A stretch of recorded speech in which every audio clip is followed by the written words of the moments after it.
I swallowed a metal key to protect a laser tag high score. Now I eat through scar tissue for the rest of my life. That choice cost me thousands of dollars. It trapped 30 people inside a kid's play place for 6 hours. And it gave me a throat problem that needs a doctor every few months just to keep it from closing shut. But my name is still frozen at the top of that board. No one can ever take it away. If you have ever done something so bad to avoid being wrong in front of strangers, this is what happens when your ego matters more than your body. It started with one word, camper. A 12-year-old said it during a birthday party at an indoor laser tag place. He said it loud enough for everyone in the lobby to hear. In gaming, a camper is someone who stays in one spot to get an unfair edge. It is an insult. It means you are too scared or too bad to play the real game, so you hide and wait for easy kills. And he was right. I had been standing in the corner of the base for 3 straight rounds, racking up points by shooting anyone who walked through the door.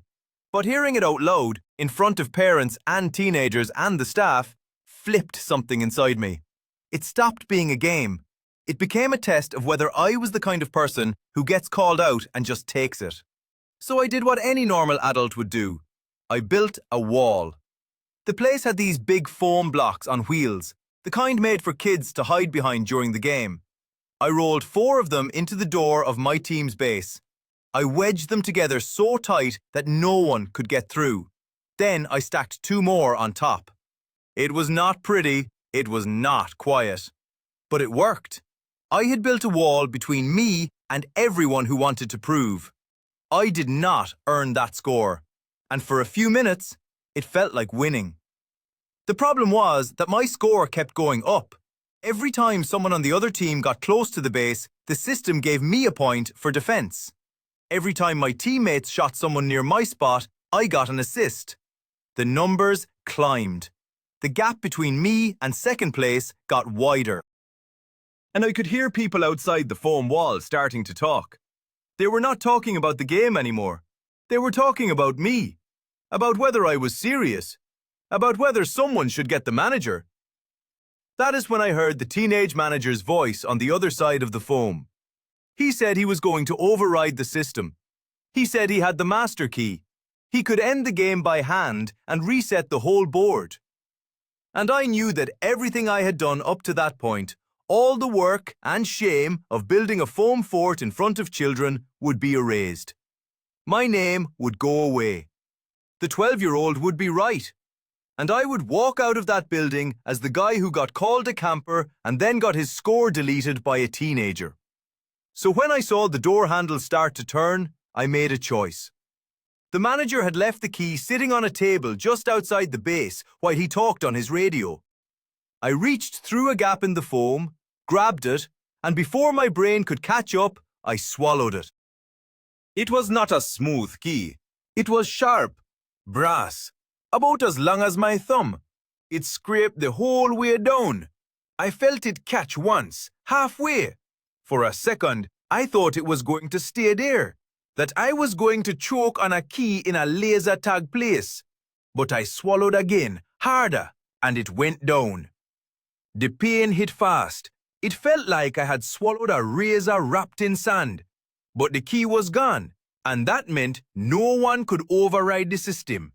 What I did not know was that the key I swallowed was the only master key in the building. There were no backups. It ran the electronic lock system for the whole place, including the exits. And because I had swallowed it, and because I had blocked myself inside the base, and because the manager did not have another way to open the doors by hand, everyone inside that building was now locked in. 30 people. Kids from the birthday party, their parents, staff, all of them stuck inside a laser tag place because I would not let a 12-year-old be right about me. At first, people thought it was a joke. Then they thought it was a tech problem. It took almost 20 minutes before someone figured out the key was missing. Another 10 before I said, through teeth and a throat that felt like it was on fire, that I had swallowed it. The fire department had to break down the front door. It took them 6 hours to get the right tools, talk to the building owner, and pull the door off. The whole time, I sat on the floor of the laser tag base, foam wall still up, feeling the key move inside me every time I shifted. The pain got worse. My chest started to hurt. I could not swallow spit without my eyes watering. But I did not say anything, because saying something meant I needed help, and needing help meant the whole thing had been a mistake. When the medics finally got inside, they did not ask me why I swallowed the key. They asked me when. Because time matters when you swallow a sharp piece of metal. If it sits in your stomach too long, it can punch a hole through the wall. If it gets stuck in your throat, it can rip the tissue or block your air. They put me on a stretcher, loaded me into an ambulance, drove me to the hospital with lights on. The whole time I kept thinking about the board, about whether my score was still there, about whether it had been worth it. The X-ray showed the key sitting in my stomach, right where I left it, clear as day. The doctor said they had to pull it out with a camera, a tool they feed down your throat while you are out. He also said that stomach acid cannot break down brass or steel fast enough to stop damage, so leaving it in was not an option. I asked him if it would take long. He asked me if I swallowed the key on purpose. I did not answer. The pull took 40 minutes. They got the key out in pieces. The acid had started eating the edges, which made it even sharper than it was going in. The damage from the key, plus the damage from the tools, left my throat torn up and scarred. The doctor said the tissue might heal, but the scars would stay. He said I might need my throat stretched open every few months to keep it from getting too narrow. He said I was lucky I did not tear a hole in anything. I did not feel lucky. I felt like I had made a choice in under 10 seconds, but I was going to pay for the rest of my life. Because that is what happened. 10 seconds! That is how long it took for my brain to see the key, feel the threat, and decide that swallowing it was the right move. Your thinking brain shuts off. Your panic brain takes over. And by the time you see what you did, it is already too late to undo it. The bill came 3 weeks later. Ambulance, surgeon, drugs, door repair for the building. It added up to thousands of dollars. I did not have insurance that covered hurting yourself on purpose, which is what swallowing a key counts as. So I set up a payment plan. Every month I send money to the hospital, and every month I get a reminder that I paid more to protect a laser tag score than most people pay for a car. But here is the thing. My name is still on that board. When the place reopened, they shut down the old system and put in a new one. But the screen in the lobby, the one that showed the all-time high scores, was never reset. It was frozen. And my score, the one I built while locked inside a foam fort, is still there. No one has beaten it. No one ever will. Because the system does not run anymore. The place had to change every lock in the building. That is what you do when a master key gets lost or stolen. They had to swap every lock, reprogram every door, give new keys to every worker. The cost of that job was added to my bill. I am paying them to make their building safe again. After I swallowed the only key that could open it. The scars in my throat are real. I have trouble swallowing some foods now. Bread is hard. Meat is harder. I have to chew everything into mush before I can get it down. And even then, it sometimes feels like it is stuck.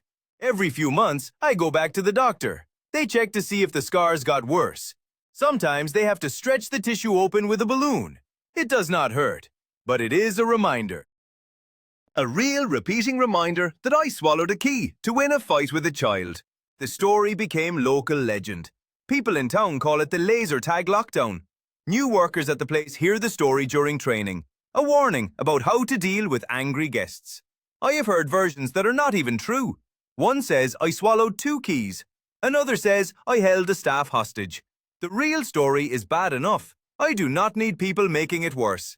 But I also do not fix it, because the story, as dumb and shameful as it is, has become part of who I am. I am the guy who swallowed a key to protect a high score. I am the guy who locked 30 people in a building because I could not say I was wrong.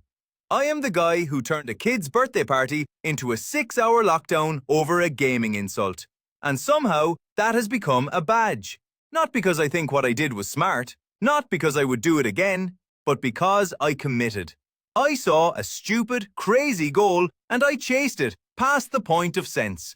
I made a choice that cost me my health, my money, and my pride. And I followed through.